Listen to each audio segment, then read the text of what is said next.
second coming of Jesus Christ. The Old Testament contains several passages that are interpreted by Christians as prophecies pointing to the second coming of Jesus Christ. These passages often focus on the coming of a future king, judge, or Messiah who will establish God's eternal kingdom and bring justice and peace to the world.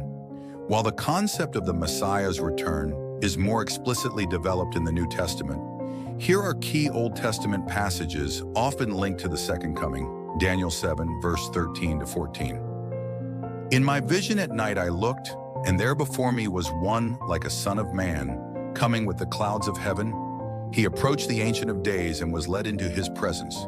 He was given authority, glory, and sovereign power. All nations and peoples of every language worshipped him. His dominion is an everlasting dominion that will not pass away, and his kingdom is one that will never be destroyed. This passage describes a Son of Man who is given an eternal kingdom. Christians see this as a prophecy of Jesus' return to rule and reign. 2 Isaiah 9, verse 6 to 7.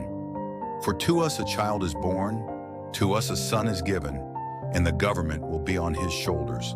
And he will be called Wonderful Counselor, Mighty God, Everlasting Father, Prince of Peace.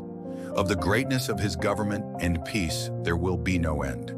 He will reign on David's throne and over his kingdom, establishing and upholding it with justice and righteousness from that time on and forever. While this is often associated with Jesus' first coming, the reference to an eternal kingdom is interpreted as being fully realized in the second coming.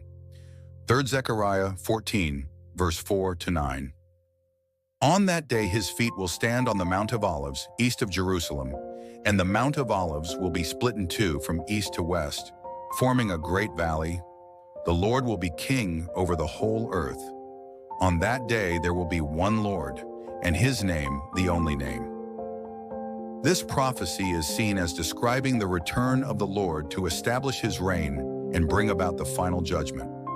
4 Malachi 3, verse 1 to 2. I will send my messenger who will prepare the way before me. Then suddenly the Lord you are seeking will come to his temple. The messenger of the covenant whom you desire will come, says the Lord Almighty. But who can endure the day of his coming? Who can stand when he appears? While this passage points to the coming of the Messiah, it also alludes to a future day of purification and judgment. 5th Psalm 2, verse 6 to 9. I have installed my king on Zion, my holy mountain. I will proclaim the Lord's decree. He said to me, You are my son. Today I have become your father. Ask me, and I will make the nations your inheritance, the ends of the earth your possession. You will break them with a rod of iron. You will dash them to pieces like pottery. This psalm speaks of the reign of God's anointed king, interpreted as Jesus in his ultimate role as King of Kings. These Old Testament prophecies lay the foundation for the New Testament teachings about the second coming.